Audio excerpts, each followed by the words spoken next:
প্রতি বছরের মতো এবছরও 15ই মার্চ পশ্চিমবঙ্গ বিজ্ঞান মঞ্চের উত্তর 24 পরগনা জেলা কমিটির উদ্যোগে বারাসাতের বিদ্যাসাগর প্রেক্ষাগৃহে বিজ্ঞান কর্মী দিবস পালন করা হয়।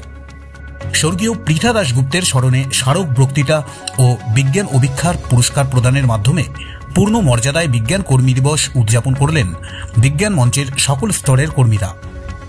অনুষ্ঠানে পৃথা দাশগুপ্ত স্মারক বক্তৃতার বিষয় ছিল ভারতীয় ইতিহাস নিয়ে সাম্প্রতিক বিতর্ক ও কিছু আলোচনা।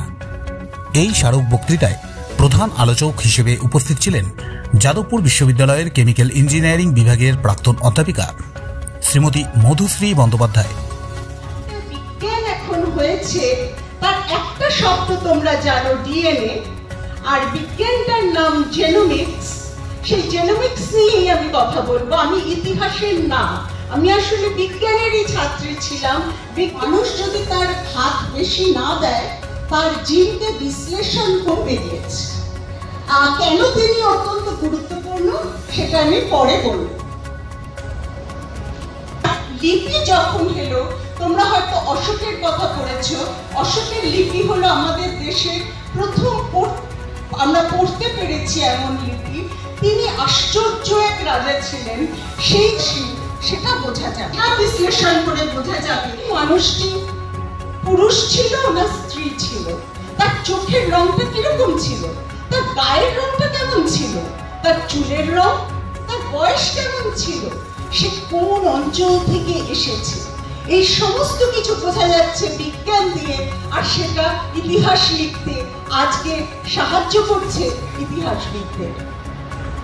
অতিথিদের মধ্যে উপস্থিত ছিলেন পশ্চিমবঙ্গ বিজ্ঞান মঞ্চের রাজ্য কমিটির সহ সম্পাদক শ্রী সৌরভ চক্রবর্তী, উত্তর 24 পরগনা জেলা কমিটির সভাপতি বাসব বসাক, জেলা সম্পাদক দেবাশিস রায়, রাজ্য কমিটির সম্পাদক মণ্ডলীর সদস্য মিলন চন্দ্র গাইন, রাজ্য কমিটির সদস্য সত্যজিৎ বন্দ্যোপাধ্যায়, জেলা কমিটির কোষাধ্যক্ষ সুরজিৎ দত্ত সহ জেলার সম্পাদক মণ্ডলীর সদস্য দীপঙ্কর মুখার্জি, সঞ্জয় শর্মা, প্রদ্যুৎ কর্মকার, কিংসুক রায়, পার্থ চট্টোপাধ্যায়, প্রবীর ঘোষ, সুকুমার ঘোষ, মানস বন্দ্যোপাধ্যায়, তরুণ মুখার্জি, বিস্ময় মিত্র, গোপাল চক্রবর্তী, বিভূতিভূষণ রায়, উৎপল চট্টোপাধ্যায় সহ জেলার বিভিন্ন শাখার নেতৃত্বরা।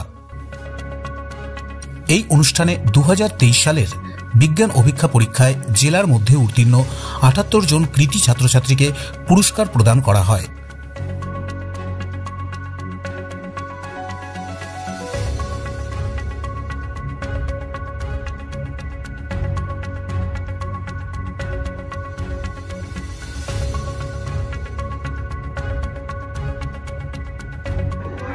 এটা জেলা স্তরে পুরস্কৃত করা হলো, 78 জনকে মোট পুরস্কৃত করা হলো। পরীক্ষাটা কবে নেওয়া হয়েছিল? পরীক্ষাটা অনেকদিন আগেই হয়েছিল, পুজোর ঠিক 15ই অক্টোবর হয়েছিল, ওই মহালয়ার আগে ওই সময়। প্রায় এই বছর গত বছরের থেকে দ্বিগুণেরও বেশি হয়েছে, প্রায় 25,000 ছেলে মেয়ে পরীক্ষায় বসেছিল এবছর, যেটা অভূতপূর্ব। এর আগের বছর 12,000 মতো ছিল, এবছর 25,000 মতো ছেলে মেয়ে বসেছিল। এবং আমরা এই পরীক্ষাটা নিয়েছিলাম। কেন্দ্র স্তরে পুরস্কার দেওয়া হয়েছে, কেন্দ্রে যারা পরীক্ষা পরিচালনা করেছেন। এটা হচ্ছে জেলা ভিত্তিক যে পুরস্কারটা, সেই পুরস্কার আজকে 78 জনকে আমরা দিলাম। আমরা এই পরীক্ষাটা নিই, অনেক সংগঠনই তো পরীক্ষা দেয়, কিন্তু বিজ্ঞান মঞ্চের পরীক্ষার সঙ্গে পার্থক্যটা কি? দেখবেন এটার নাম আমরা পরীক্ষা বলি না, এটাকে বলি অভিক্ষা। আমাদের যে লেখাপড়া চলছে প্রথাগত প্রক্রিয়ায়, তার বাইরে আমাদের প্রকৃতি থেকে, আমাদের পারিপার্শ্বিক থেকে যে জ্ঞান অর্জন, সেটাই তো প্রকৃত শিক্ষা।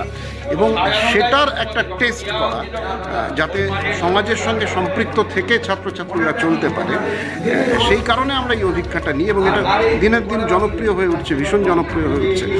এবং তার প্রমাণ তো বললাম, গত বছর 12,000 ছিল, এবছর প্রায় 25,000 ছেলে মেয়ে পরীক্ষা দিয়েছে।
আজকের এই অনুষ্ঠানটা হচ্ছে আমাদের জনবিজ্ঞান আন্দোলনের রাজ্য এবং জেলার অগ্রণী নেতৃত্ব পৃথা দাশগুপ্তের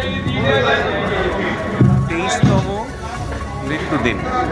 এই দিনটাকে উত্তর 24 পরগনা জেলা পশ্চিমবঙ্গ বিজ্ঞান মঞ্চ তারা সিদ্ধান্ত গ্রহণ করেছিল বিজ্ঞান কর্মী দিবস হিসেবে পালন করার। আজকে বিজ্ঞান কর্মী দিবস পালিত হচ্ছে উত্তর 24 পরগনা জেলায়। সারা জেলার জনবিজ্ঞান কর্মীরা তারা এসেছেন। তার সাথে আজকের দিনেই বিজ্ঞান অভিজ্ঞা উত্তর 24 পরগনা জেলা যা অনুষ্ঠিত হয়েছিল তার পুরস্কার বিতরণী হচ্ছে। আজকের দিনের তাৎপর্য এটা যে এই দিনটাতে আমাদের শহীদের মৃত্যুই বরণ করেছিলেন পৃথা দাশগুপ্ত, তার সেই অভাব আমাদের এখনো পূরণ হয়নি। তিনি যে স্বপ্ন দেখতেন সেই স্বপ্নকে বাস্তবায়িত করার কাজে আমরা প্রতিনিয়ত নিরলসভাবে তাতে আত্মনিয়োগ করব, এই প্রতিজ্ঞা আমরা নিই। মানুষের কাছে বিজ্ঞানের যে সুফল সেগুলো পৌঁছে দেওয়া, বিজ্ঞান মনস্কতার যে ভাবনা, বিজ্ঞান মনস্কতার যে সংস্কৃতি সেইটা মানুষের মধ্যে তৈরি করার জন্য আমাদের যে নিরলস কাজ, সেই কাজে যেন আমরা ব্রতী থাকতে পারি। পৃথা দাশগুপ্তকে স্মরণের মধ্যে থেকে আজকের দিনটা তাৎপর্যপূর্ণভাবে আমরা পালন করে থাকি।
উত্তর 24 পরগনার বারাসাত থেকে রাজু রায়চৌধুরীর বিশেষ প্রতিবেদন, ব্যারাকপুর টাইমস।